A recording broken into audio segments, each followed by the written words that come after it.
one of the principal issues with rain-fed agriculture is it's reliant on rainfall, and rainfall can be very variable. Whilst there is some practice, it's not well practiced. It's still quite simplistic in its approach.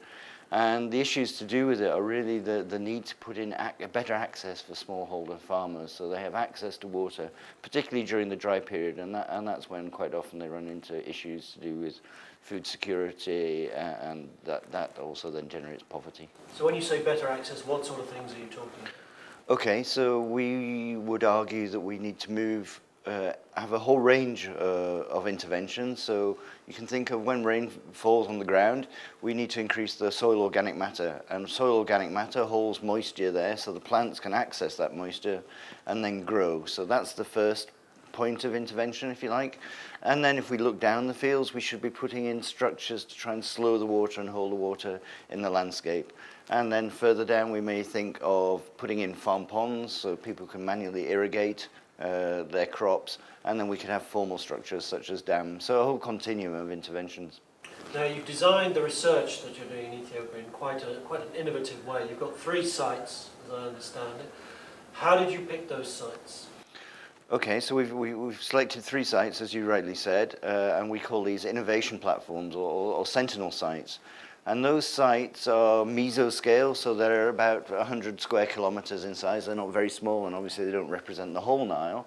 But what the selection criteria was a transect of degradation and contextual landscape settings, if you like. So there are 3. There's one for those people who know the Upper Blue Nile. There's one by Lake Tana, we call that Foghara. There's one outside Addis called Geldu, and then there's one on right down towards the border at Nekemte. And the approach has been quite collaborative with the communities who are there. How have you gone about that?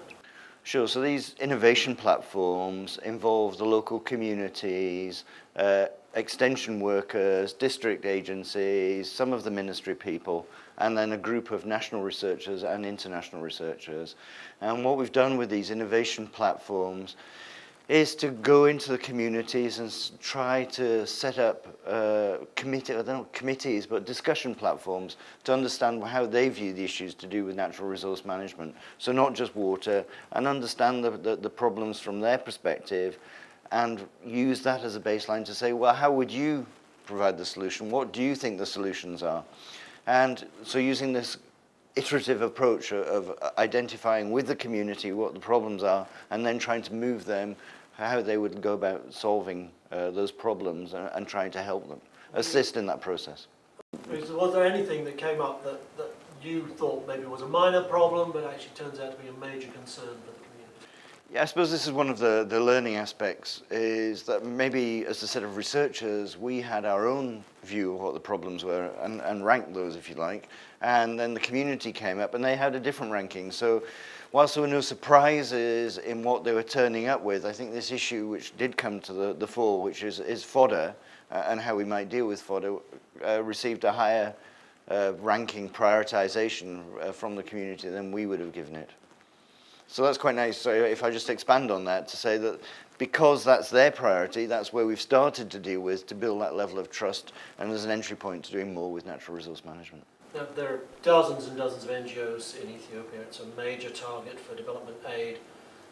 A lot of communities probably thinking, oh, here we go again, here they come with their money, and they'll do a project and then they'll go away again and everything will go back to the way it was before. How do you overcome that sort of cynicism, that apathy towards the efforts of development workers in communities that have maybe seen many, many projects in the past? Sure. So I think this is it's a great question because it's central to our research approach. And using this idea of an innovation platform, so like I said, is that we use this discussion platform with the community to identify what the issues are and potential solutions.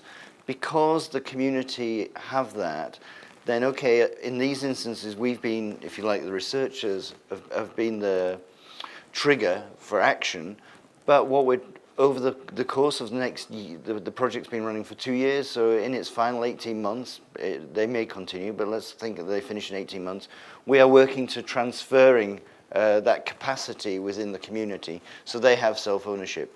And the situation you describe where people, external agents such as NGOs have come in and done development work in the past, they walk away. Now then, using this approach, we hope because they've been involved from the start, they will take ownership. They've identified the issues and they will own the solutions as well. So I think that is what we're aiming to, and we're testing that as a set of researchers to see how applicable that approach is elsewhere.